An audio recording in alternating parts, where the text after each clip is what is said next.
देखो इस क्वेश्चन में क्या कहा गया है कि a loop having negligible self inductance but a constant resistance is placed in a uniform magnetic field but varying with the time at the rate of 1 tesla per second. ठीक है, तो क्वेश्चन में क्या गिवन है कि यह जो loop है इस लूप का इंडक्टेंस नेग्लिजिबल है but it have the some resistance and loop को हम लोग एक ऐसे रीजन में प्लेस्ड किए हैं जहाँ पे मैग्नेटिक फील्ड जो है वेरी कर रहा है विद द टाइम एंड उसका जो वैल्यू है dV/dt equal to 1 tesla per second. ठीक है, यानी कि rate of change of magnetic field जो हमें गिवन है वो 1 टेस्ला पर सेकेंड है। ठीक है, और क्या गिवन है, एरिया ऑफ दिस लूप, इस लूप का एरिया भी गिवन है 1 metre square and number of turns कितना है, 1 टर्न्स है, ये भी गिवन है।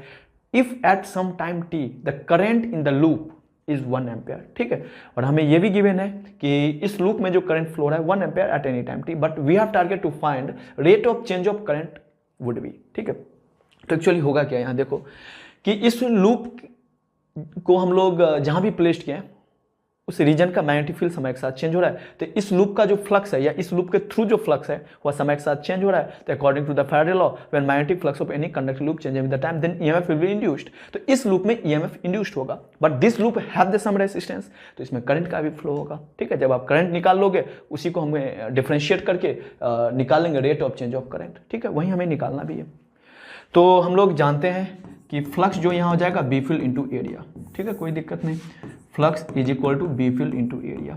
ईएमएफ इंड्यूस क्या होगा, minus of D phi by D t, यही ना।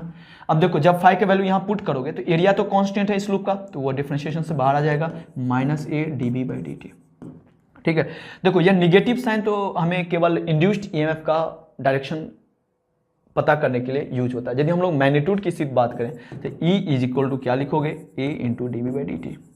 ठीक है, यानी कि इस लूप में ईएमएफ जो इंड्यूस्ड होगा उसका वैल्यू हमने निकाल लिया। करंट कितना फ्लो होगा, E by R, that is equal to A by R d B by D t. देखो हमें एरिया ऑफ दिस लूप हमें गिवन है that is 1 metre square, R मान लो कुछ रेसिस्टेंस ऑफ दिस लूप मान लो आर है, d B by D t की वैल्यू 1 है यानी कि 1 बाय आर। ठीक है, यानी कि करंट जो आ गया हमारे पास 1 by R, this is constant है ना। रेसिस्टेंस जो होगा इस लूप का वो तो कांस्टेंट ही होगा, यानी कि इस लूप में जो करंट फ्लो हो रहा है वह कांस्टेंट है। ठीक है, और होगा कितना, तो क्वेश्चन में बोल दिया गया कि किसी भी टाइम पर 1 एम्पियर देखा गया, यानी कि ऑल टाइम किसी भी इंस्टेंट पे देखो करंट थ्रू दिस लूप जो होगा ऑलवेज 1 एम्पियर ही होगा। ठीक है, अब हमें क्या चाहिए, rate of change of current चाहिए, तो D I by D T. I यहाँ कांस्टेंट है, कांस्टेंट का डिफरेंशिएशन 0, यानी कि इसका करेक्ट आंसर क्या हो जाएगा, B is the correct answer. ठीक है, नेक्स्ट चलो इसमें देखो, इसमें क्या हमें गिवन है, a metallic ring with a small cut is held horizontally and a bar magnet is allowed to fall vertically through the ring, then acceleration of this magnet is। ठीक है, देखो यहाँ सबसे इंपॉर्टेंट बात जो लिखा हुआ है कि a metallic ring with small cut, ring complete ring नहीं है, उस रिंग में छोटा सा कट भी है। ठीक है, यदि कंप्लीट रिंग होता तो सिचुएशन कैसा होता उसके बारे में एक बार एनालाइज कर लो। ठीक है, मान लो कि हमारे पास यह एक मेटालिक रिंग है और ये हमारे पास कोई बार मैग्नेट है, तो बार मैग्नेट का ये नॉर्थ पोल हो गया, ये हमारा साउथ पोल हो गया। ठीक है, तो अब हम लोग क्या करें कि इसको फॉल, मतलब हमारा रिंग तो फिक्स है but bar magnet is allowed to fall, इसको हम लोग गिरा रहे हैं। ठीक है, तो यानी कि बार मैग्नेट इधर आएगा, जब ये बार मैग्नेट इधर आएगा, देखो एक्चुअली ये चीज देखो कि इस मैग्नेट के कारण बी फील्ड जो होगा कुछ इस डायरेक्शन में फ्लो होगा थ्रू दिस रिंग। ठीक है, मैग्नेटिक फील्ड का जो डायरेक्शन होगा through this ring due to this bar magnet यही होगा। ठीक है, अब देखो जो जो ये बार मैग्नेट नजदीक आएगा तो बी फील्ड का वैल्यू इस रिंग के थ्रू इंक्रीज हो रहा है, यानी कि इस रिंग के थ्रू फ्लक्स इंक्रीज हो रहा है, तो इंड्यूस्ड ईएमएफ का काम क्या है, उसको डिक्रीज कराना, अपोज कराना। तो ओरिजिनल बी फील्ड का डायरेक्शन किधर है, इधर है, तो इस तरीका से करंट इंड्यूस्ड होगा ताकि इस ओरिजिनल बी फील्ड को अपोज कर सके, यानी कि कुछ इस डायरेक्शन में होगा, है ना, इस डायरेक्शन में इंड्यूस्ड करंट का फ्लो होगा। ठीक है, अब एक चीज देखो, आपको यह भी पता होगा कि यदि किसी लूप के थ्रू करंट फ्लो होता है तो उसको हम लोग एक बार मैग्नेट से रिप्लेस कर सकते हैं। ठीक है, मैग्नेटिक मोमेंट में ऑलरेडी हम लोग स्टडी किए रहते हैं, तो इसको हम लोग एक शॉर्ट मैग्नेट से रिप्लेस कर सकते हैं, एक छोटा सा मैग्नेट से, जिस मैग्नेट का देखो जो इंड्यूस्ड करंट है उसके कारण बी फील्ड का डायरेक्शन ऊपर की तरफ आ रहा है ना, तो हम लोग ऐसा एज्यूम करेंगे कि यहाँ एक बार मैग्नेट प्लेस्ड है जिसका पोलैरिटी कुछ इस वे में होगा, ऊपर वाला नॉर्थ हो गया, नीचे वाला साउथ हो गया। ठीक है। अब देखो ये नॉर्थ, यहाँ भी जो इंड्यूस्ड मतलब यह जो हमारा रिंग है, रिंग में जो करंट का फ्लो हो रहा है, उस करंट के कारण एक bar magnet, short bar magnet induced हुआ, और यह जिसका नॉर्थ पोल हो गया उस बार मैग्नेट का, ये हमारा साउथ पोल हो गया। ठीक है। अब देखो ये मैग्नेट का नॉर्थ और इसका नॉर्थ दोनों नज़दीक है, यानी कि इस पर एक रिपल्सन नेचर का फोर्स लगेगा, है ना। जो हमारा ओरिजिनल बार मैग्नेट था उस पर एक फोर्स लगेगा due to this induced bar magnet, कुछ इस वे में। ठीक है। यदि कोई फोर्स नहीं लगता तब तो यह जी एक्सेलरेशन से वर्टिकली डाउनवर्ड होता, बट इस फोर्स की वजह से इस बार मैग्नेट के नॉर्थ पोल के कारण यहाँ रिपल्सिव नेचर का फोर्स लगेगा, जिसके कारण इस मैग्नेट का एक्सेलरेशन डिक्रीज हो जाएगा। ठीक है। तो यहाँ लेस देन जी होता, यदि यह कंप्लीट मतलब acceleration of this bar magnet क्या हो जाता, ए लेस देन जी। कब होता, यदि यह कंप्लीट रिंग होता तो। ठीक है, ये हो गया। लेकिन यहाँ जो क्वेश्चन में वो कंप्लीट रिंग नहीं है, यहाँ पे क्वेश्चन में देखो कंप्लीट रिंग नहीं है, रिंग में कुछ कट है, छोटा सा कट है। मान लो कि ये रिंग है, रिंग में छोटा सा कट है। छोटा सा कट होने से क्या फायदा होगा कि यदि छोटा सा कट है इसमें कोई करंट इंड्यूस्ड ही नहीं होगा, मतलब यह जो बार मैग्नेट आ रहा था ये नॉर्थ पोल साउथ पोल। ठीक है। हाँ, भले ही इस रिंग में ईएमएफ इंड्यूस्ड होगा, बिकॉज जो जो ये इसके नजदीक आएगा बार मैग्नेट, इसके थ्रू जो है बीफिल इंक्रीज होगा, फ्लक्स इंक्रीज होगा, तो इंड्यूस्ड ईएमएफ तो होगा, बट यह ओपन सर्किट होने के कारण इसमें करंट का इंडक्शन नहीं होगा। Current flow through this is zero. ठीक है। यदि करंट का फ्लो नहीं होगा तो इसका कोई मैग्नेटिक मोमेंट नहीं होगा, यह एक शॉर्ट बार मैग्नेट की तरह बिहेव नहीं करेगा। यहाँ क्या था, कंप्लीट इंड्यूस्ड करंट फ्लो हो रहा था जिसका एक शॉर्ट बार मैग्नेट की तरह बिहेव कर रहा था, लेकिन ऐसा कुछ यहाँ नहीं होगा। ठीक है। यानी कि इस पर कोई फोर्स लगेगा ही नहीं, या फ्री फॉल गिरता रहेगा और इसका एक्सेलरेशन क्या हो जाएगा, जी हो जाएगा। तो it's always is equal to G. ठीक है। नेक्स्ट देखो इसमें हमारे पास क्या सिचुएशन है कि as shown in the figure a permanent magnet and current carry coil are placed. If the coil is moved toward the magnet, then current in the coil, ठीक है, मैग्नेट इज सिमेट्रिकल। ठीक है। यहाँ देखो हमारे पास कुछ ये सिचुएशन है कि मान लिया जाए कि हमारे पास कुछ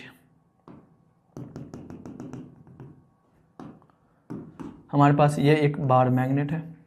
ठीक है। As shown in the figure a permanent magnet, जिसका नॉर्थ पोल है ये साउथ पोल है। ठीक है। And current carry coil are placed. If the coil is move toward the magnet, इसको हम लोग इसके तरफ ला रहे हैं, then current in the coil. ठीक है। बताओ क्या होगा। देखो आपको एक चीज पता होगा कि यदि आपके पास कोई एक बार मैग्नेट है जिसका मान लो कि साउथ पोल ये हो गया, नॉर्थ पोल ये हो गया। ठीक है। इस बार मैग्नेट के कारण यदि आप मैग्नेटिक फील्ड का डायरेक्शन मैं पूछूं, इस मैग्नेट के एक्सियल पॉइंट पर, किसी भी एक्सियल पॉइंट पर, तो मैग्नेटिक फील्ड का डायरेक्शन क्या होगा, जो मैग्नेटिक मोमेंट का डायरेक्शन होता है यहाँ साउथ टू नॉर्थ, तो इसी डायरेक्शन में होता है। ठीक है। बट इसके परपेंडिकुलर बाइसेक्टर वाले पॉइंट पर यदि मैं मैग्नेटिक फील्ड का डायरेक्शन पूछूं due to this bar magnet, क्या होगा, anti parallel to the magnetic moment. Magnetic moment इधर है तो इसके उल्टा डायरेक्शन में फील होता है। ठीक है।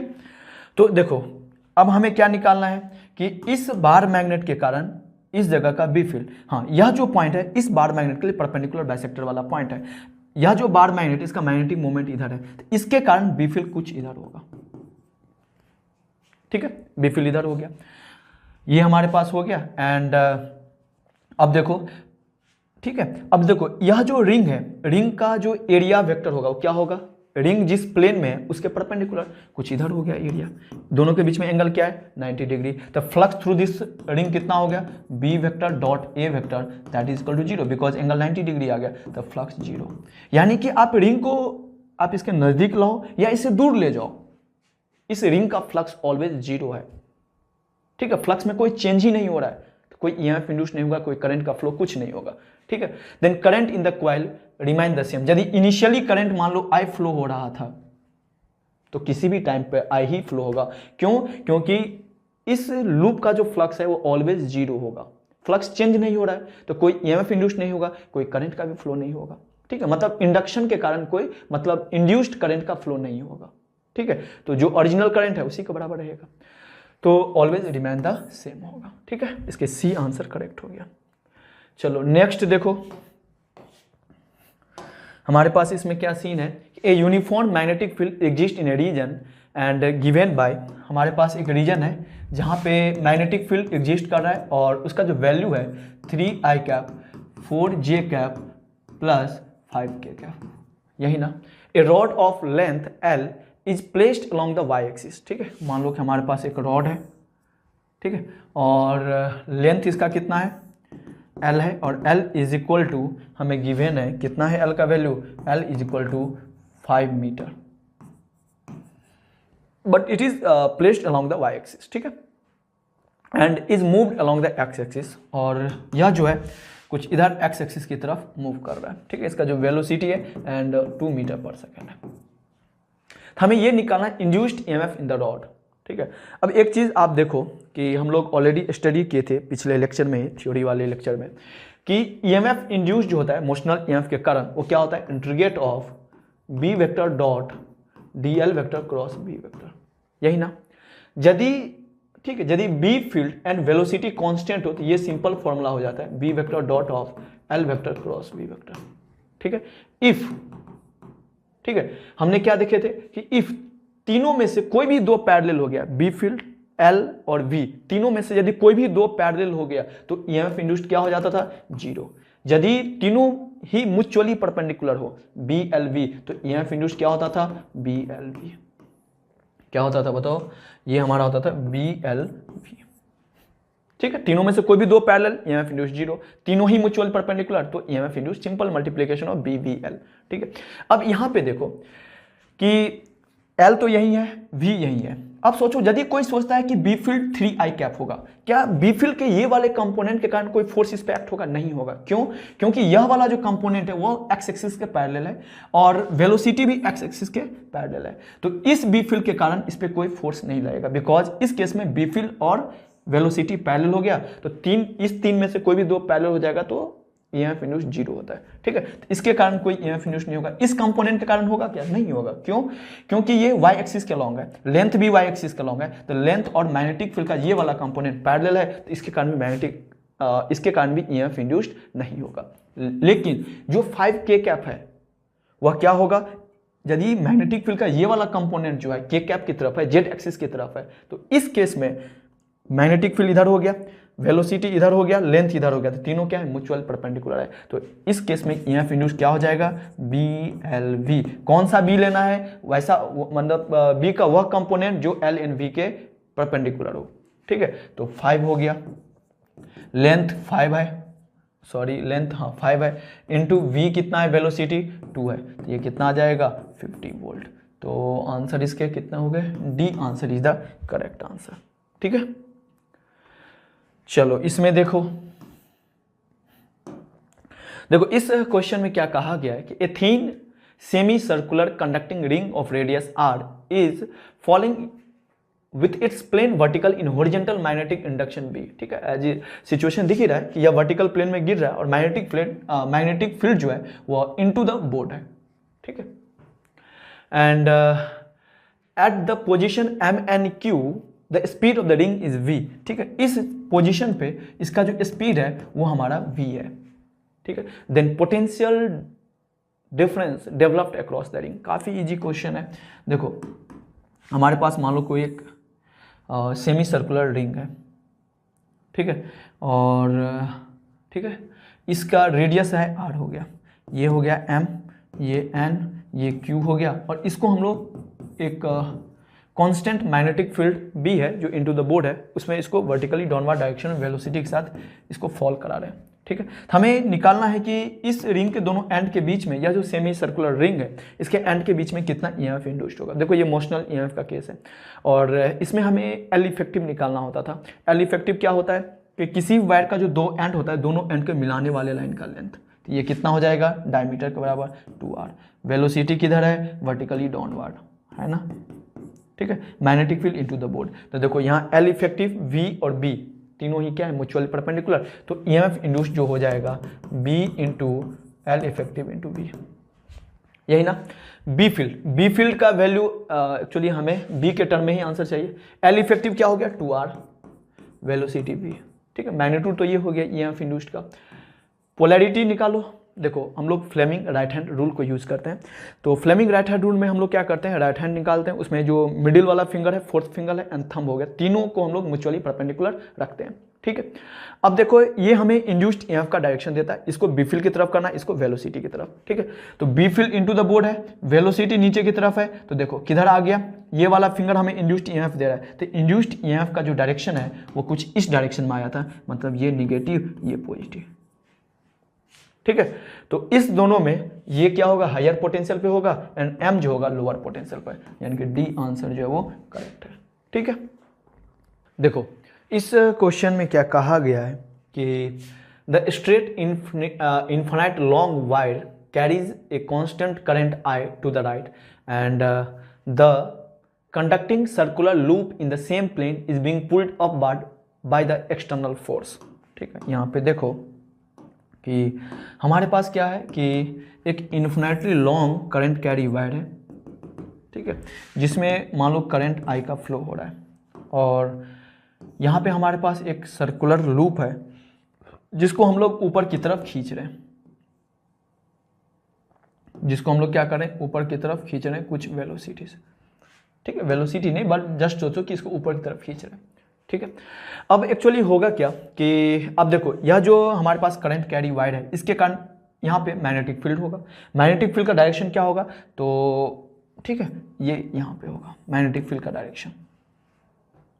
ठीक है, अब देखो अब एक्चुअली होगा क्या कि जो जो हम लोग इस लूप को ऊपर की तरफ लेते जाएंगे तो मैग्नेटिक फील्ड जो है through this loop B field वो डिक्रीज होगा, यानी कि इस लूप के थ्रू फ्लक्स डिक्रीज कर रहा है।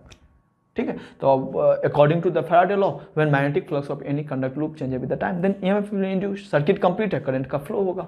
ठीक है, तो इंड्यूस्ड जो भी हो ईएमएफ या करंट वो क्या करेगा, फ्लक्स घट रहा है तो इंड्यूस्ड का काम क्या होगा, बढ़ाना, बढ़ाने के लिए क्या करना पड़ेगा, जो ओरिजिनल बी फील्ड है उसी डायरेक्शन में करंट का सर्कुलेशन होगा, मतलब इंड्यूस्ड करंट का सर्कुलेशन होगा। तो हमें किस डायरेक्शन में इंड्यूस्ड करंट का सर्कुलेशन करना पड़ेगा, कुछ इस डायरेक्शन में। ठीक है, ताकि ओरिजिनल बी फील्ड के डायरेक्शन में आ जाए और उसको वो सपोर्ट कर दे। ठीक है, ये हमारे पास हो गया। अब यहाँ पे हम लोग क्या करेंगे कि इस कंप्लीट लूप को दो भाग में डिवाइड कर रहे हैं, दो सेमी सर्कुलर पार्ट में। एक मान लो कि ए और ये हमारे पास हो गया सी डी ई। ठीक है, ए सी बी एक लूप हो गया, दूसरा ए डी ई हो गया। ठीक है, डी ई ए हो गया। तो इसको हम लोग ऐसे समझ रहे हैं कि हमारे पास एक लूप ये है और दूसरा लूप ये है। ठीक है, इस तरीका से हमें सोचना है। ठीक है, ये हमारा ए हो गया, डी हो गया और सी हो गया, और ये ए है, डी है और ये हमारा ई है। ठीक है, करंट का फ्लो इसमें इधर हो रहा है, इसमें इधर हो रहा है।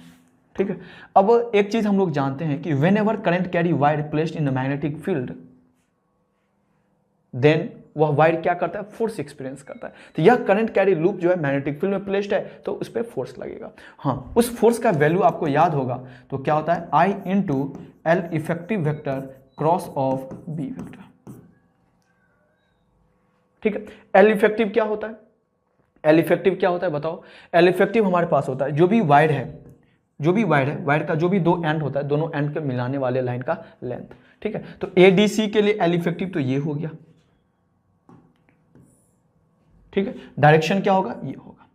ठीक है, बी फील्ड किधर है ना, इस करंट कैरी वायर के कारण जो बी फील्ड आएगा आउट ऑफ द बोर्ड। ठीक है, तो इस पर फोर्स कैसे निकालेंगे, L effective vector cross of B field. L effective इधर है, बी फील्ड बाहर की तरफ, तो L effective cross of B field किधर आ रहा है, नीचे की तरफ, यानी कि इस पे नीचे की तरफ फोर्स मान लो F1 लगेगा। ठीक है, ये तो नीचे वाले सेमी सर्कुलर लूप की मैं बात कर रहा हूं। ऊपर वाले के लिए सोचो, ऊपर वाले में सोचो तो इसका एल इफेक्टिव क्या हो गया, ये हो गया। डायरेक्शन क्या होगा, ये होगा, होगा ना ऑलवेज। यहां करंट का डायरेक्शन इस डायरेक्शन में फ्लो रहा है, डी से स्टार्ट होकर ए पे पहुंच रहा है, डी से ये। बी फील्ड क्या होगा, इससे infinitely long current carry wire का ये हो गया। इस पे फोर्स किधर लगेगा, तो हम लोग जानते हैं L effective cross of B. L effective किधर है, इधर है, बी फील्ड बाहर है। तो यदि आप देखोगे तो L effective cross of B ऊपर की तरफ आ रहा है, यानी कि इस पे जो फोर्स लग रहा है ऊपर की तरफ F2 लग रहा है। अब एक चीज बताओ, एल इफेक्टिव तो दोनों का सेम है ना, 2R के बराबर है। बी फील्ड क्या नीचे वाले रीजन ऊपर वाले रीजन दोनों का सेम होगा, नहीं, ठीक है। नीचे वाले रीजन का यदि बी फील्ड को हम लोग B1 एज्यूम करें और ऊपर वाले को यदि हम लोग B2 एज्यूम करें तो हम लोग क्या बोलेंगे, क्योंकि हम जानते हैं इन्फिनिटी लॉन्ग वाइड के जितना नज़दीक होगा बी फील्ड उतना ही ज़्यादा होता है। तो यहाँ हम लोग ये बात बोल सकते हैं कि B2 का जो वैल्यू होगा that is less than B1। ठीक है, एल इफेक्टिव दोनों का सेम है, करंट सेम हो गया, जिसका बी फील्ड ज़्यादा उस पर फोर्स भी ज़्यादा लगेगा, यानी कि F2 जो है लेस देन F1। ठीक है, तो इस लूप पे हमने क्या देखे कि एक नीचे की तरफ फोर्स लग रहा था F1, ऊपर की तरफ F2, और F1 का वैल्यू F2 से ज़्यादा है, तो नेट फोर्स किधर लग गया, इधर लग गया। ठीक है, नेट फोर्स नीचे की तरफ, यानी कि दिस लूप मूव डाउन, यानी कि इस लूप पे जो मैग्नेटिक फोर्स लगेगा वो नीचे की तरफ। ठीक है, तो इसका बी आंसर जो है वो करेक्ट हो जाएगा। नेक्स्ट देखो, यहाँ पे हमें क्या गिवन है सिचुएशन कि radius of the circular ring is changes with the time and the coil is placed in uniform constant magnetic field perpendicular to the plane. ठीक है, मान लो कि हमारे पास कोई एक रिंग है, इस रिंग का रेडियस r है और मैग्नेटिक फील्ड ये है इस रीजन में। ठीक है, बट रेडियस जो है वो समय के साथ चेंज हो रहा है and variation of the radius with the time, जिसका हमें ग्राफ गिवन है। ठीक है, then the induced EMF E with the time will be best represented, मतलब EMF इंड्यूस वर्सेस टाइम का हमें ग्राफ बनाना है। ठीक है, अब एक चीज देखो कि फ्लक्स जो होता है वो क्या होता है, बी फील्ड इंटू एरिया, यही ना। देखो यहाँ बी फील्ड तो कांस्टेंट है, but radius of this loop change हो रहा है तो फ्लक्स भी चेंज होगा। ठीक है, तो radius of the loop change हो रहा है तो area of this loop change होगा, और पाई आर स्क्वायर होगा किसी भी टाइम पर एरिया, तो किसी भी टाइम टी पे जो फ्लक्स होगा ये होगा। ठीक है, बट EMF इंड्यूस क्या होता है, minus d phi by D t, but हमें सिर्फ मैग्नीट्यूड की बात करना है तो E इक्वल टू लिख सकता हूँ d phi by D T. ठीक है, इसका मॉड हमने ले लिया, इसको आप डिफरेंशिएट करो तो B तो कांस्टेंट है, डिफरेंशिएशन बाहर आ जाएगा, पाई भी कांस्टेंट है, डिफरेंशिएशन बाहर जाएगा, differentiation of r square by D t हो गया। इसको डिफरेंशिएट करोगे तो कितना आ जाएगा, 2BR dB by D t, sorry 2BR dR by D T. ठीक है, ये हमारा EMF इंड्यूस्ड हो जाएगा। ठीक है, ये तो R का फंक्शन है ना, तो डायरेक्ट डिफरेंशिएशन T के रिस्पेक्ट में होगा ही नहीं, तो पहले इसको R के रिस्पेक्ट में करना पड़ेगा, मतलब dr square by D t को हम लोग ऐसे लिख सकते हैं ना, dr square by d r into d r by D T. ठीक है, इसका डिफरेंशिएशन 2R हमने लिख दिया। ठीक है, ये हमारे पास हो गया। अब देखो एक चीज़ कि EMF इंड्यूस्ड वर्सेस टाइम का ग्राफ निकालने के लिए इस रिलेशन को हम लोग यहाँ यूज करेंगे। तो यहाँ से यहाँ के लिए देखो, तो यहाँ से यहाँ में क्या है, रेडियस कांस्टेंट है, तो यदि रेडियस कांस्टेंट है यहाँ से यहाँ में, तो कांस्टेंट का डिफरेंशिएशन क्या हो जाएगा, 0, यानी कि EMF क्या हो गया, 0 हो गया यहाँ से यहाँ तक। तो ठीक है, तो यदि मैं इसका ग्राफ बनाऊँ E वर्सेस T का, तो मान लो ये T1 टाइम था, ये T2 टाइम है, तो T1 टाइम के लिए तो 0 हो गया। ठीक है, T1 से T2 टाइम में देखो ये है, तो T1 से T2 टाइम में हम लोग क्या देख रहे हैं, 2BR, R तो चेंज हो रहा है, but dr by D T क्या है, या dr बाई डी टी किसको रिप्रेजेंट करता है, स्लोप ऑफ RT कर्व। तो यहां से यहां तक स्लोप ऑफ RT कर्व क्या है, कॉन्स्टेंट है एंड पॉजिटिव वैल्यू है, तो यह एक कॉन्स्टेंट हो गया, पॉजिटिव हो गया, तो E बराबर क्या हो जाएगा, E is equal to 2BR into some constant, मान लेते हैं C, यानी कि E is proportional to R आ गया। ठीक है, तो जैसा जैसा R का वेरिएशन है इस इंटरवल में, सेम वे में EMF इंड्यूस्ड का भी वेरिएशन होगा। ठीक है, ये कहाँ तक हो गया, ये T2 टाइम तक है। इसके बाद फिर से वही बात, रेडियस कांस्टेंट हो गया तो dr by D T 0, EMF induced 0 हो जाएगा। ठीक है, तो इसके बाद ये 0 हो गया, तो इसका जो फर्स्ट ऑप्शन है वो मैच कर रहा है। ठीक है, ठीक है, नेक्स्ट क्वेश्चन हमारे पास है, देखो नेक्स्ट क्वेश्चन में क्या कहा गया है, a ring of mass m and radius small r having a charge q uniformly distributed over it and free to rotate about its own axis is placed in a region having a magnetic field b parallel to the axis. ठीक है, and if the magnetic field is suddenly switched off the angular velocity acquired by the ring is. ठीक है, देखो हमारे पास situation क्या है कि एक मान लो रिंग है, ठीक है, ए रिंग है जिस रिंग का मास m है, रेडियस r है, ठीक है, मास m है एंड रेडियस स्मॉल r है, एंड इस रिंग पे q चार्ज का यूनिफॉर्मली डिस्ट्रीब्यूशन है, ठीक है, यूनिफॉर्मली डिस्ट्रीब्यूशन है ऑफ चार्ज q, ठीक है, and free to rotate about its own axis, यह जो है अपने एक्सिस के अबाउट फ्री टू रोटेट है, ठीक है, इस एक्सिस के अबाउट फ्री टू रोटेट है, and is placed in a region having the magnetic field B, initially जो है इस रीजन में मान लो into the board magnetic field था, और ठीक है उसके बाद हमने क्या कि इस मैग्नेटिक फील्ड को सडनली ऑफ कर दिया, ठीक है, मतलब बी का वैल्यू हमने 0 कर दिया, तो हमें यह पूछा गया कि इस रिंग में एंगुलर वेलोसिटी कितना आ जाएगा आफ्टर द स्विच्ड ऑफ, ठीक है।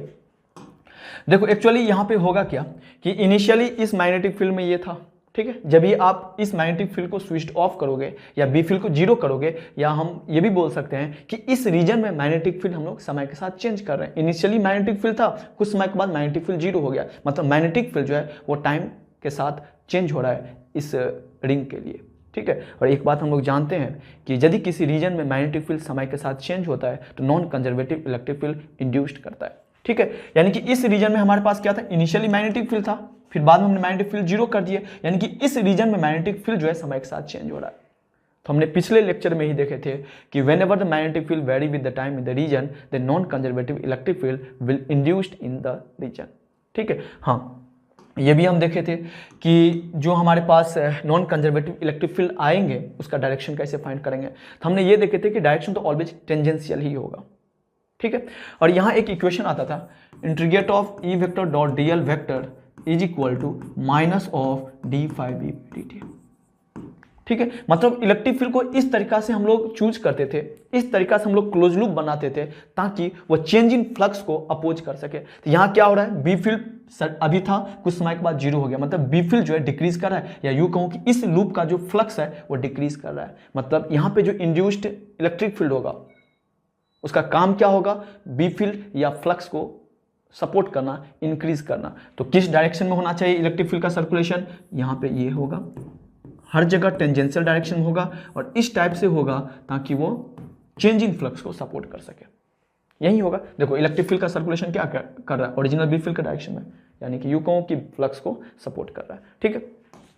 अब देखो इस इलेक्ट्रिक फील्ड के कारण यदि यहाँ पे चार्ज है तो यहाँ पे फोर्स भी आएगा, ठीक है। हाँ, इस इलेक्ट्रिक फील्ड का वैल्यू क्या होगा, तो हम लोग देखे थे कि पिछले वाले लेक्चर में हम लोग देखे थे जो इलेक्ट्रिक फील्ड आता था किसी भी इनर पॉइंट के लिए स्मॉल r/2 dB/dt, ठीक है, यही आया था।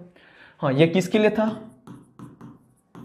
Less than equal to r के लिए, ठीक है। यहाँ पे जो चार्ज है वो तो यहाँ से रेडियस डिस्टेंस पे है, ठीक है, रेडियस की वैल्यू यहाँ स्मॉल r है, तो क्या लिखेंगे, स्मॉल r/2 dB/dt, ठीक है, ये सब इलेक्ट्रिक फील्ड का वैल्यू। हाँ, यहाँ से यहाँ का डिस्टेंस कितना है, स्मॉल r, तो हर जगह इलेक्ट्रिक फील्ड का मैग्नीट्यूड जो है कांस्टेंट होगा, ठीक है। अब देखो यहाँ पे चार्ज है, चार्ज q है और इलेक्ट्रिक फील्ड प्रेजेंट है, तो मान लो कि यहाँ कोई चार्ज होगा, इलेक्ट्रिक फील्ड इधर है, तो इस पे फोर्स भी लगेगा इस डायरेक्शन में, यानी कि हर समय जो फोर्स लगेगा वो टेंजेंशियल डायरेक्शन में ही लगेगा, ठीक है। इस फोर्स की वजह से इस एक्सिस के अबाउट से सोचो तो इस फोर्स का इस एक्सिस के अबाउट टॉर्क होगा ना, r क्रॉस f से, टॉर्क के कारण यह रिंग क्या करेगा, रोटेट करेगा, और रोटेशन होगा that have the some angular velocity, वही एंगुलर वेलोसिटी मुझे निकालना है, ठीक है।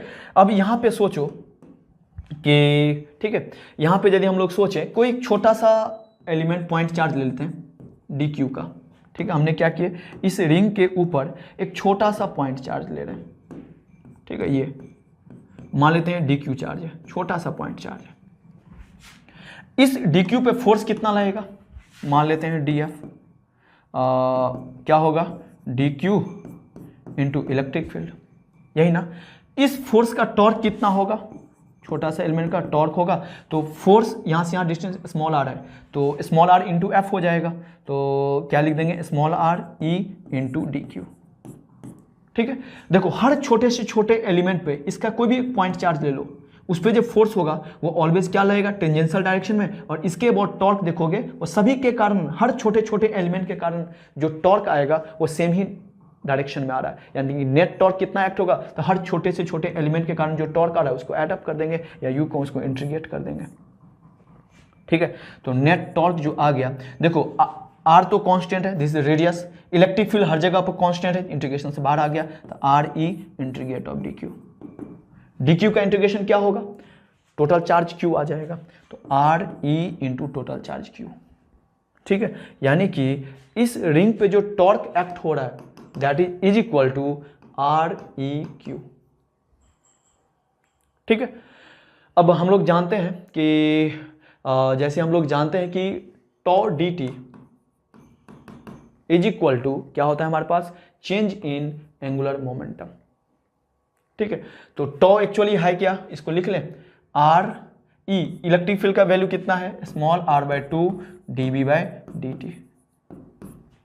ठीक है, इंटू क्यू चार्ज हो गया, इज इक्वल टू हो गया ना R E Q, R electric field into Q, change in angular momentum, final angular momentum minus initial, तो small are square by 2 D B by D T, यहाँ Q भी आ जाएगा, is equal to angular momentum finally मान लिया कि हमने या ओमेगा एंगुलर वेलोसिटी से रोटेट करने लगा, तो एंगुलर मोमेंटम कितना होगा, I into omega, moment of inertia of this ring about this axis क्या हो जाएगा, m r square into omega.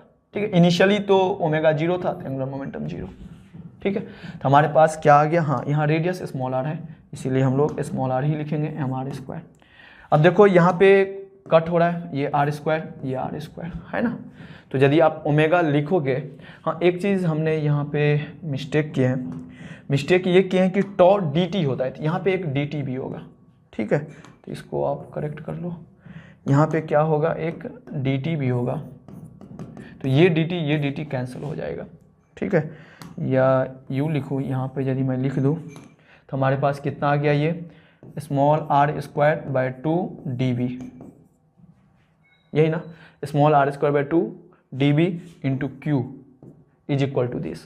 ठीक है, तो ये आर स्क्वायर कैंसल आउट हो गया, आपके पास क्या बच गया, क्यू बाय 2 डी बी, मतलब चेंज इन मैग्नेटिक फील्ड, तो इनिशियली बी था, बाद में 0 हो गया, तो चेंज कितना हो गया, बी हो गया, तो q B by 2 is equal to m omega, तो यहाँ सॉल्व करोगे तो ओमेगा इज इक्वल टू क्या हो गया, q B by 2m, q B by 2m, यानी सी ऑप्शन जो है इसका करेक्ट है। ठीक है, चलो नेक्स्ट हमारे पास क्या है कि हमारे पास एन क्या है कि an induction coil is connected to a source that deliver a current varying with the time. ठीक है, मतलब हमारे पास एक क्वाइल है, इस क्वाइल का हम लोग एक ऐसे सोर्स से कनेक्ट किए हैं। ठीक है, जो कि इसमें करंट जो सप्लाई कर रहा है वो वेरी कर रहा है विद द टाइम। ठीक है, variation of the current with the time that passes through the coil is shown in the figure, कुछ इस वे में I as a function of T है। ठीक है, इसमें जो करंट फ्लो हो रहा है उसका जो वेरिएशन है विद द टाइम ये है। 4 moment T1 T2 T3 T4, मतलब यहाँ का, यहाँ का, यहाँ का और यहाँ। ठीक है, 4 मोमेंट है in the graph, the moment at which self induction EMF is maximum. तो काफी सिंपल है, देखो कि हम लोग क्या जानते हैं, यदि इसका सेल्फ इंडक्शन L है तो इसके क्रॉस जो ईएमएफ इंड्यूस्ड होगा उसका जो वैल्यू होता है L di by D T. ठीक है, di बाई डी टी क्या है, ये फर्स्ट डिफरेंशिएशन है। फर्स्ट डिफरेंशिएशन किसको रिप्रेजेंट करता है, slope of I t curve को। ठीक है, तो जिस पॉइंट पे slope of this curve maximum होगा वहीं पे ईएमएफ इंड्यूस्ड जो है मैक्सिमम होगा, सेल्फ इंड्यूस्ड ईएमएफ मैक्सिमम होगा। तो देख लो T1 पॉइंट पर टेंजेंट का स्लोप देखो। ठीक है, इस पॉइंट पर टेंजेंट का स्लोप देखो, इस पॉइंट पर देखो और इस पॉइंट पर, आपको पता चलेगा कि T2 पॉइंट पर जो टेंजेंट होगा उसका स्लोप मैक्सिमम होगा, तो यही कारण है B is the correct answer. ठीक है, तो D I by D t किसको रिप्रेजेंट करता है, slope of tangent of I t curve. ठीक है, या हमें यही लिखना चाहिए, slope of tangent of I t curve. ठीक है, नेक्स्ट देखो इस क्वेश्चन में क्या कहा गया है कि when current in the coil change from 5 ampere to 2 ampere in 0.1 second then average voltage of 50 volt is produced then self induction of the coil. ठीक है, हम लोग क्या जानते हैं, किसी भी कॉइल के क्रॉस जो सेल्फ इंड्यूस्ड ईएमएफ होता है -L di by D T. ठीक है, तो देखो नेगेटिव साइन तो केवल हम लोग पोलैरिटी का डायरेक्शन फाइंड करने के लिए यूज करते हैं। ठीक है, तो यहाँ पे ये बोला गया है कि ईएमएफ इंड्यूस कितना हुआ है 50 volt is equal to minus L, L का वैल्यू निकालना है ना, हाँ, self induction of the coil, d I change in current 5 से 2 हो गया, तो final minus initial divided by time 0.1, तो एल का वैल्यू यहां से निकाल लो, तो 50 इज इक्वल टू माइनस 3, ये माइनस माइनस प्लस हो गया 3L बाय 0.1, तो एल का वैल्यू कितना हो गया 5/3 हेनरी, इसको सॉल्व करोगे तो 1.67 हेनरी के अप्रॉक्स आ जाएगा।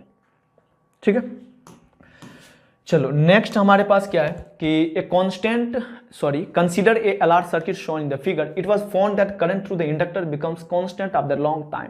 बात भी सही है, जब ये स्टेडी स्टेट अचीव कर लेगा तो कांस्टेंट करंट फ्लो होगा through this circuit. The power supplied by the battery to the R after the long time interval. ठीक है, तो देखो कि हम लोग जानते हैं कि सबसे पहला काम तो हम लोग सर्किट बना लें। हमारे पास ये है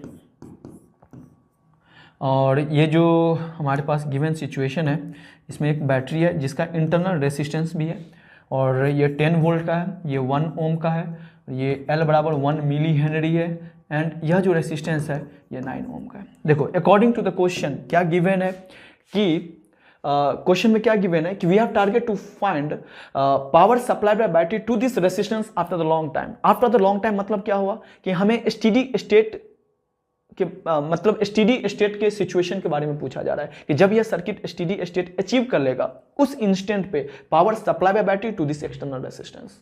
ठीक है, तो हम लोग जानते हैं in steady state inductor is short circuited. यदि आप इसको शॉर्ट सर्किट कर दोगे तो आपके पास क्या सर्किट हो गया, सिंपल हो गया ना, एक बैटरी है, 2 रेसिस्टेंस है, ये दोनों सीरीज में, जिसका रेसिस्टेंस आर इक्विवेलेंट कितना हो जाएगा बताओ 10 ओम हो गया। तो करंट थ्रू द सर्किट मान लो I है, तो I इज इक्वल टू कितना लिखोगे 10/10 that is equal to 1 ampere.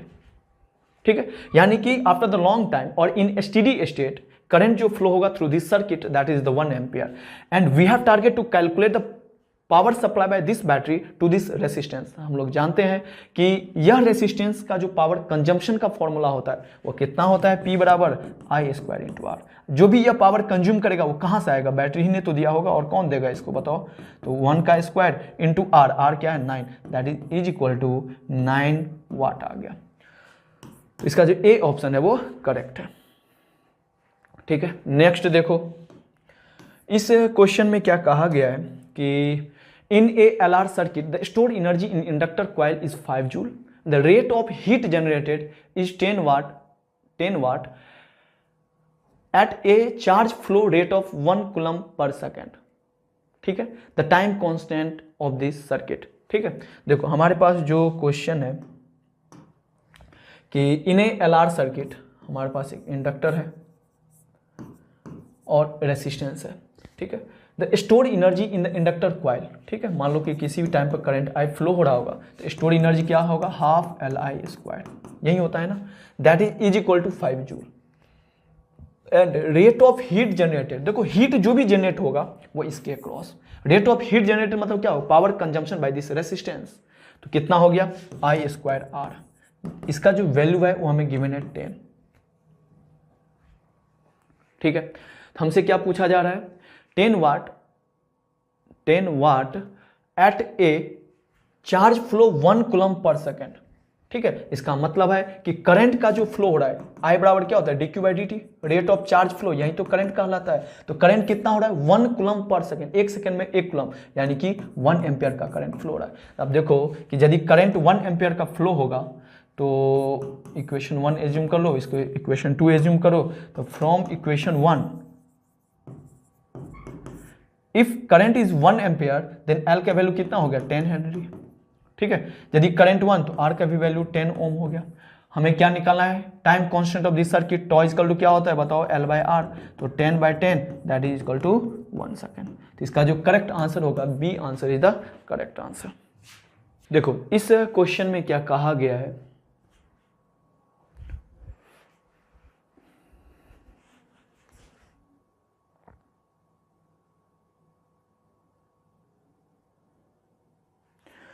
देखो इस क्वेश्चन में क्या कहा गया है कि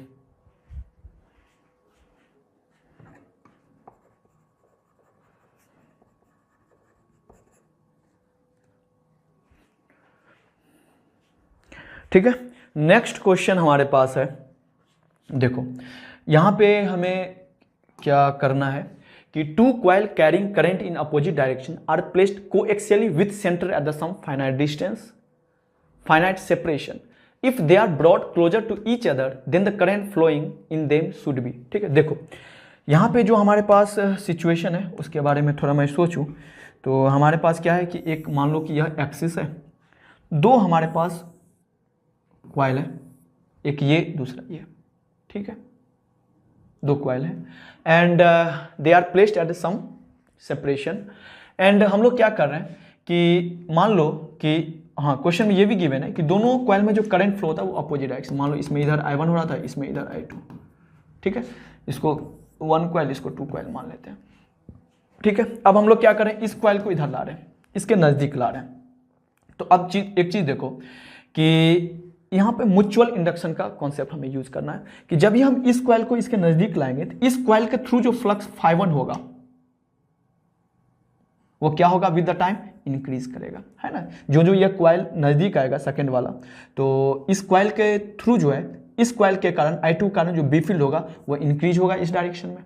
ठीक है, यदि बी फील्ड इंक्रीज हो रहा है तो फ्लक्स इंक्रीज हो रहा है, यदि फ्लक्स इंक्रीज हो रहा है तो इंड्यूस्ड ईएमएफ या करंट का काम क्या होगा, फ्लक्स को डिक्रीज कराना। ठीक है, तो यहाँ पे एक रिलेशन आप हम लोग जानते ही थे, म्यूचुअल इंडक्शन में लिखे थे कि ∅1 जो होता है, यहाँ जो ∅1 होगा that is proportional to I2 आ जाएगा and ∅1 is equal to MI2 आ गया। जो EMF induce in this coil होगा, first coil minus of M di2/dt, ये पढ़े थे ना। ठीक है, यानी कि इसमें इस तरीका से करंट का फ्लो होगा ताकि di2/dt को देख लो, यहाँ निगेटिव साइन है, यह निगेटिव साइन क्या करता है, अपोज, किसको अपोज कर रहा है, यहाँ चेंज इन करंट I2 को। ठीक है, तो जब ही हम लोग यहाँ पे लाएंगे तो हमने क्या देखे, फ्लक्स बढ़ रहा है, तो इस तरीका से यहाँ पे ईएमएफ या करंट इंड्यूस्ड होगा ताकि I2 को अपोज कर सके। ठीक है, अब I2 का डायरेक्शन देखो इस डायरेक्शन में है, तो यहाँ पे जो करंट इंडक्शन होगा I1 डैश वो इस डायरेक्शन में होगा। देखो I1 और I1 डैश सेम डायरेक्शन में हो गया, तो नेट करंट क्या हो गया, इसमें इंक्रीज हो गया। सेम वे में आप यहाँ भी सोच सकते हो। अब देखो कि जब ये कॉइल यहाँ से यहाँ आ गया तो इस कॉइल में जो मैग्नेटिक फील्ड है इस करंट के कारण वो भी इंक्रीज हो गया होगा, यानी कि इस कॉइल के थ्रू भी फ्लक्स इंक्रीज हो रहा है, यानी कि इस कॉइल में भी ईएमएफ इंड्यूस्ड आएगा। हाँ, इस कॉइल का जो थ्रू फ्लक्स है वो किसको अपोज करेगा, इसके करंट को। ठीक है, तो इसका ओरिजिनल करंट इधर है, तो इसमें जो ईएमएफ इंड्यूस्ड होगा वो कुछ इसको अपोज करना है, मतलब इसमें जो भी डायरेक्शन ऑफ करंट था उसका उल्टा। तो I1 इधर था, इसका इधर हो गया, ये I2 डैश हो गया। ओरिजिनल करंट I2 इसी डायरेक्शन में फ्लो हो रहा था, तो नेट करंट इसमें क्या हो गया, इसी डायरेक्शन में इंक्रीज हो गया, है ना। जो ओरिजिनल करंट था और इंड्यूस्ड करंट दोनों सेम ही डायरेक्शन में फ्लो हो रहा है, तो net current in the loop क्या हुआ, इंक्रीज हो गया। इसलिए इसका करेक्ट आंसर क्या हो जाएगा, B is the correct answer. देखो हमारे पास जो नेक्स्ट क्वेश्चन है ये है कि frequency of oscillation of the current in the inductor is. ठीक है, देखो ये हमारे पास क्या है, एलसी ऑसिलेशन पे बेस्ड क्वेश्चन है। ठीक है, तो एलसी ऑसिलेशन के केस में जो हमारे पास ओमेगा होता था, क्या होता था, 1/√LC। बट एक से अधिक इंडक्टर और एक से अधिक कैपेसिटर है तो L इक्विवेलेंट C इक्विवेलेंट हो जाएगा। ठीक है, इसका L इक्विवेलेंट क्या हो जाएगा, 3 है, C इक्विवेलेंट क्या होगा, दोनों ये पैरेलल में है तो ये 3C हो जाएगा। ठीक है, तो हमारे पास क्या आ गया, 1/√9LC that is equal to 1/3√LC। Omega हमारे पास आया, बट पूछ क्या रहा है, फ्रीक्वेंसी, ये तो एंगुलर फ्रीक्वेंसी है, तो F इज इक्वल टू कितना हो जाएगा, because omega is equal to 2 pi into frequency, तो फ्रीक्वेंसी इज इक्वल टू ω/2π, तो ये हमारे पास 1/6π√LC। तो हमारे पास बी आंसर जो है इसका करेक्ट आंसर है। चलो नेक्स्ट ये देखो, यहाँ पे क्या है कि in the ideal oscillating circuit the capacitance of the capacitor is 25 microfarad has the initial charge of the 30 माइक्रोकूलम्ब। ठीक है, the inductor of the coil is 0.04 Henry, the maximum magnitude of the current in the circuit after closing the switch के is. देखो same concept हमने पिछले lecture में discuss किए थे कि यहाँ पे एलसी ऑसिलेशन है तो टोटल एनर्जी जो होगा वो कंजर्व होगा। ठीक है, जितना इनिशियल होगा उतना ही किसी भी टाइम पे होगा। हाँ, जब इस इंडक्टर के थ्रू मैक्सिमम करंट का फ्लो होगा तो charge on this capacitor is 0। ठीक है, मान लेते हैं कि यहाँ पे इनिशियल चार्ज Q0 है। ठीक है। तो इनिशियल एनर्जी कितना स्टोर होगा इस सिस्टम में, Q nought square by 2c। Initially इसके थ्रू करंट जीरो था तो जीरो एनर्जी स्टोर हो गया। जब इसके थ्रू करंट मैक्सिमम होगा तो एनर्जी स्टोर इसमें कितना हो जाएगा, 1/2 Li मैक्सिमम का स्क्वायर। बट इस पे चार्ज उस इंस्टेंट पे जीरो रहा होगा तो energy store in the capacitor is zero. ठीक है, अब देखो q nought square by 2c is equal to 1/2 L into I max का स्क्वायर। 2 कैंसिल हो गया और यहां से जो हमारे पास आई मैक्स का वैल्यू आ गया वो कितना आ जाएगा बताओ, q nought by under root of LC। ठीक है, अब सबका वैल्यू पुट करो, आंसर आ जाएगा। तो यदि मैं सबका वैल्यू पुट करके यहाँ लिख दूँ तो क्या लिखूंगा बताओ, I maximum is equal to Q naught. Q naught का वैल्यू कितना गिवन है, 30 माइक्रोकूलम, 30 इंटू 10 के power -6 divided by under root of L into C. L क्या है, 4 इंटू 10 के पावर -2 इंटू सी का वैल्यू 25 इंटू 10 के पावर -6। ठीक है, इसको यदि आप सॉल्व करोगे 30 इंटू 10 के power -6 divided by under root of, देखो 25 इंटू 4 100 हो गया, 100 10 के पावर -2, ये तो आपस में कंपनसेट करके 1 कर दिया, ये आ गया अंडर रूट ऑफ 10 के power 6, that is equal to कितना हो जाएगा बताओ, दैट इज इक्वल टू यदि मैं लिखूं तो ये हमारे पास आ जाएगा 10 के पावर -3, ये कितना आ गया 30 मिली एम्पेयर, यानी कि बी ऑप्शन जो है इसका करेक्ट ऑप्शन है। देखो इस क्वेश्चन में क्या कहा गया है कि, ठीक है, हमारे पास जो यहाँ पे सिचुएशन है, a rod of mass 2 kg and length जो है 10 centimetre moves such that its end touch two fixed conducting parallel rails and a resistance R is equal to 4 ohm is connected between the rail as shown. If the rod is given an initial velocity 3 meter per second and released, find the total amount of heat developed in the resistance in the joule. Friction is absent everywhere. ठीक है, देखो हमारे पास क्या यहाँ पे situation है, हमारे पास 2 rails हैं ये और इसके बीच में कुछ रेसिस्टेंस है R। ठीक है, और यहाँ पे कोई एक कंडक्टिंग रॉड है जो इस पर स्लाइड कर रहा है।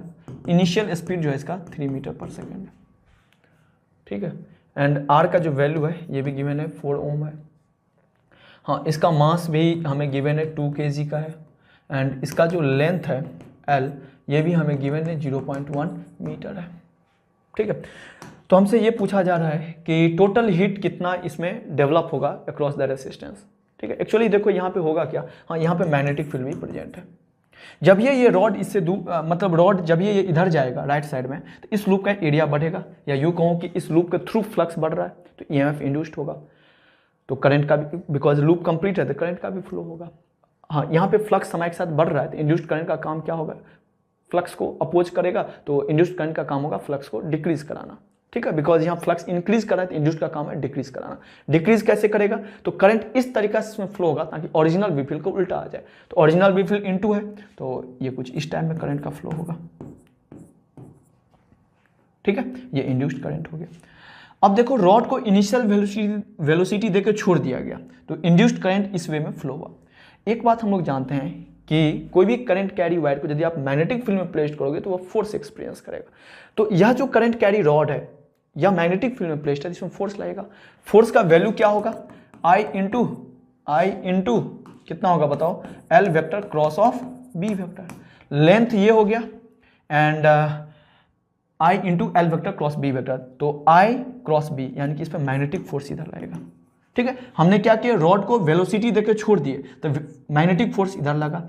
इस मैग्नेटिक फोर्स की वजह से इस रॉड का स्पीड क्या होगा विद द टाइम, घटते जाएगा, है ना। वेलोसिटी और मैग्नेटिक फोर्स उल्टा डायरेक्शन में लग रहा है तो इस रॉड का स्पीड क्या होगा विद द टाइम डिक्रीज होते जाएगा।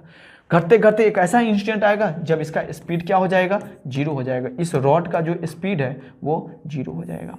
ठीक है, जब ये स्पीड एक बार 0 हो गया तो EMF इंड्यूस 0 हो जाएगा, करंट का फ्लो 0 हो जाएगा और ये रॉड जो है वहीं जाकर रुक जाएगा। तो यहां से यहां तक हमने क्या देखे कि यह जो रॉड है इन्होंने अपना काइनेटिक एनर्जी को लॉस किया है। टोटल एनर्जी तो कंजर्व भी होना है, तो यदि यह एनर्जी लॉस हुआ तो वह एनर्जी कहां गया, वह रेसिस्टेंस के क्रॉस हीट डिसिपेशन में चला गया। ठीक है, तो total amount of heat develop across this resistance is equal to loss of the kinetic energy. ठीक है, तो हीट डेवलप जो हो गया यहां पे, heat develop across resistance is equal to change in kinetic energy of this rod या loss in the kinetic energy of this rod. तो रॉड का कितना लॉस हुआ है, initial kinetic energy half mv², finally 0, तो ये हो गया।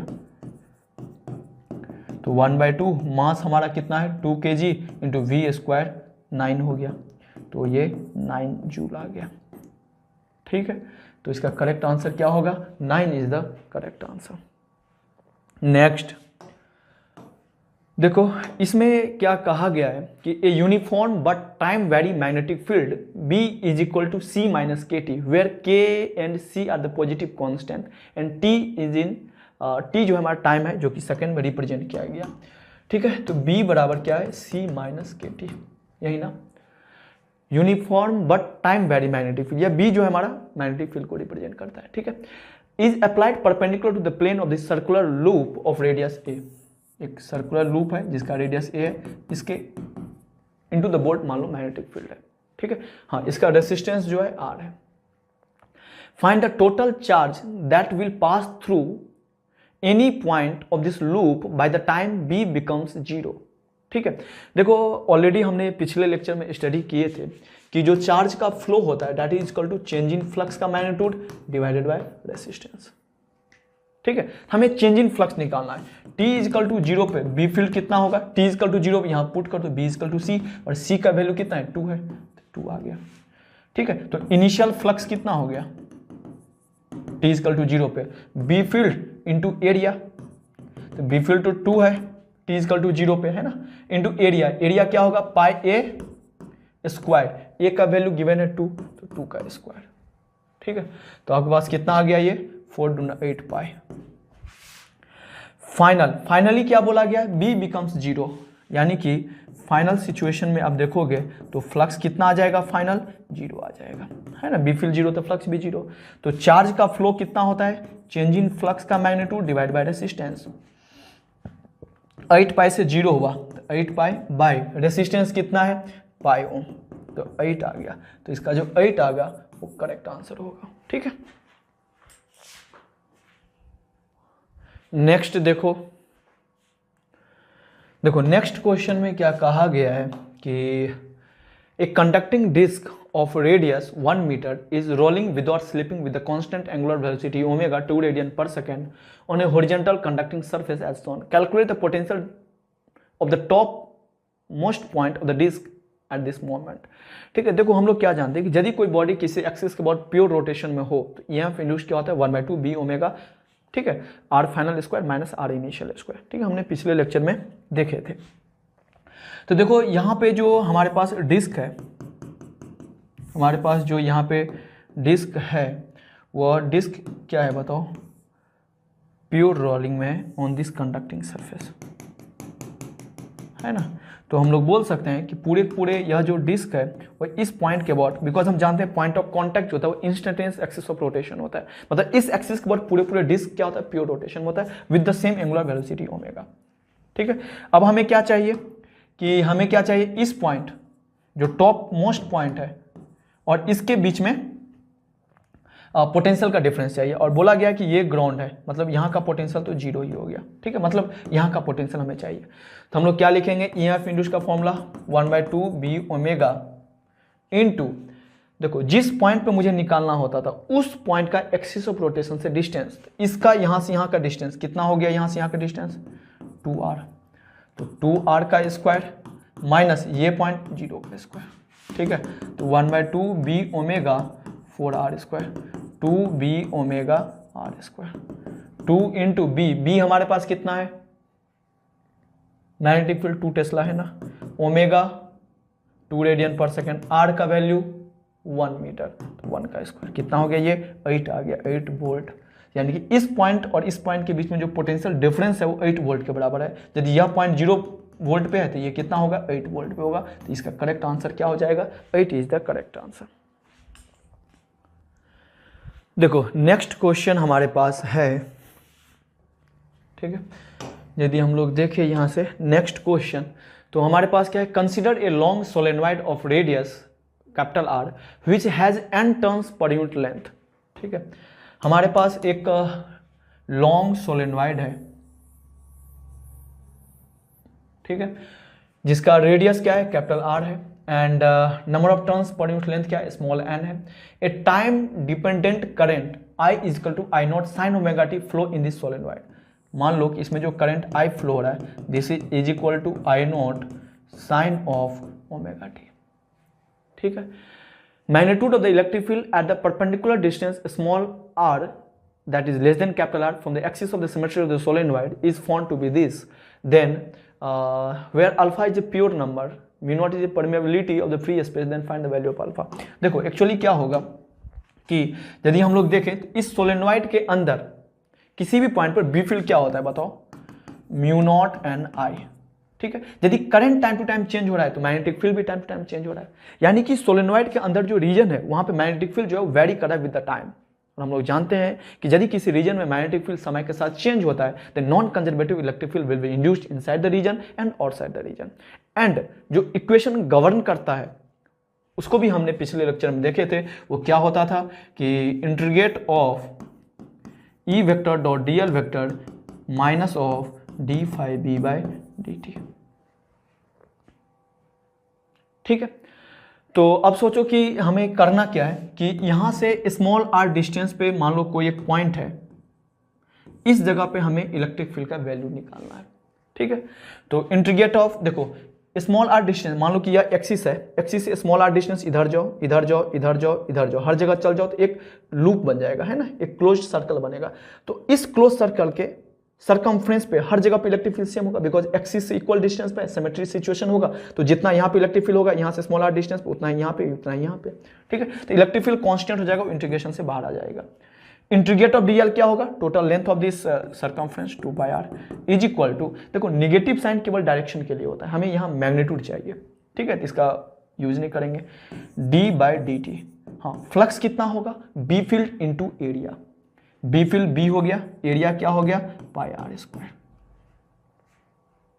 ठीक है, एरिया तो समय के साथ चेंज नहीं हो रहा है, कौन चेंज हो रहा है, बी फील्ड, तो पाई आर स्क्वायर कांस्टेंट हो गया with the time, with respect to time इसको बाहर कर लेंगे, तो 2 पाई हम लोग क्या लिखेंगे, E into 2 pi R is equal to pi R square D V by D T. ठीक है, अब देखो यहाँ पे कि यहाँ पे अब हम लोग क्या जानते हैं कि इलेक्ट्रिक फील्ड का जो वैल्यू आ जाएगा इसको आप सॉल्व करो, pi pi cancel, R R cancel, या यूँ कहूँ कि पिछले लेक्चर में हमने डायरेक्ट यही फॉर्मूला लिख ही दिए थे कि ई बराबर क्या होता है, small are by 2 D B by D t, यही ना। ठीक है, तो small are by 2 D B by D t, B field यहाँ क्या होगा, म्यू नॉट एन आई, तो mu naught n number of turns per unit length into I, I क्या होगा, करंट, करंट का इक्वेशन हमें क्या गिवन है, I is equal to I naught sine omega T, I naught sine omega T, यही ना, D B by D T, इसको differentiate कर दो, तो देखो mu naught N I naught ये तो कांस्टेंट है, साइन ओमेगा टी को डिफरेंशिएट करोगे तो ओमेगा कॉस ओमेगा टी आ जाएगा, है ना। तो ये आपके पास कितना आ गया, small are by 2 mu naught N I naught omega cos of omega T, यही हुआ इलेक्ट्रिक फील्ड का वैल्यू।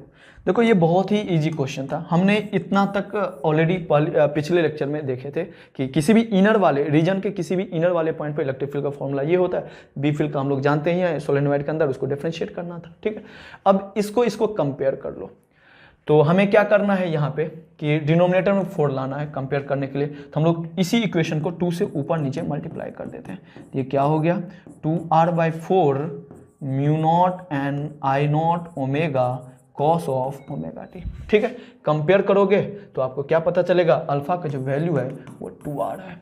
ठीक है, तो 2 इज द करेक्ट आंसर। ठीक है, नेक्स्ट क्वेश्चन हमारे पास है,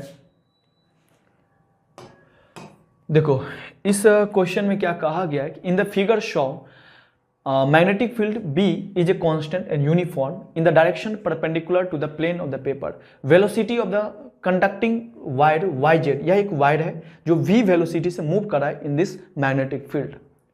ठीक है, एंड यहाँ पे जो वेलोसिटी है v equal to v naught cos omega T है, then find the value of omega so that heat generated in the circuit will be maximum. ठीक है, अब एक चीज देखो कि हमारे पास सिचुएशन क्या है कि हमारे पास एक RLC सर्किट है, R हो गया, कैपेसिटर C हो गया, और एक हमारे पास इंडक्टर है ना, और ऐसा कुछ ये यही है हमारा सर्किट। और यहाँ पे एक कंडक्टिंग रॉड है जिसको हम लोग मैग्नेटिक फील्ड में एक v वेलोसिटी से मूव कर रहे हैं, और v का जो वैल्यू है या इक्वेशन है वो v बराबर v0 cos of omega T. ठीक है, हाँ यहाँ पे मैग्नेटिक फील्ड है। अब हम लोग क्या जान रहे हैं कि यदि आप किसी रॉड को मैग्नेटिक फील्ड में कांस्टेंट वेलोसिटी से मूव कराओगे तो यहाँ पे यदि हम लोग मोशनल ईएमएफ के कॉन्सेप्ट से सोचें तो इसमें एक ईएमएफ इंड्यूस्ड होगा, है ना। उस ईएमएफ का वैल्यू क्या होगा, इसमें जो ईएमएफ इंड्यूस्ड होगा इस रॉड में, बताओ क्या होगा। ठीक है, इस रॉड में जो ईएमएफ इंड्यूस्ड होगा उसका वैल्यू बताओ, तो ईएमएफ इज इक्वल टू क्या होगा, बी वी एल, तो B V naught L cos of omega T, है ना। देखो ईएमएफ जो है वो टाइम के साथ वेरिएबल आ रहा है, या यूँ बोल सकते हैं यह एक अल्टरनेटिंग वोल्टेज है ना। तो इसी को कोई ऐसे भी सोच सकता था कि यदि हम लोग इसका इलेक्ट्रिकल इक्विवेलेंट सर्किट बनाएं तो एक ये हो गया, एक ये हो गया, ये हो गया और ये हो गया, है ना, ये RLC। ठीक है, और ये EMF E हो गया, और E बराबर हमारे पास ये आ गया। अब क्वेश्चन पढ़ो। अब हमसे ये पूछा जा रहा है कि ओमेगा का क्या वैल्यू होना चाहिए ताकि heat generated in the circuit is maximum. ठीक है, देखो हीट जो है इंडक्टर के क्रॉस कभी जनरेट नहीं होता है, कैपेसिटर के क्रॉस कभी नहीं होता है, और किसके क्रॉस होता है, रेसिस्टेंस के क्रॉस। ठीक है, और आप ऑलरेडी स्टडी किए होंगे एसी चैप्टर में कि यदि RLC सर्किट जब रेजोनेंस कंडीशन में जाता है, at that situation maximum power develop across the resistance, या यूं कहूं कि मैक्सिमम हीट का डिसिपेशन होता है। कब, जब ये सर्किट रेजोनेंस में जाएगा। तो रेजोनेंस में जाने के लिए कितना इसका फ्रीक्वेंसी होना चाहिए इस अल्टरनेटिंग वोल्टेज का, तो omega is equal to 1/√LC। ठीक है, L का वैल्यू पता है, C का वैल्यू पता है, सॉल्व कर लेते हैं। √L, L का वैल्यू कितना है 1/98 इंटू C का वैल्यू कितना है 2, तो ये हमारे पास क्या आ जाएगा 7 आ जाएगा, यानी कि ओमेगा का वैल्यू कितना होना चाहिए 7। ठीक है, तो इसका करेक्ट आंसर क्या हो जाएगा, 7 इज द करेक्ट आंसर।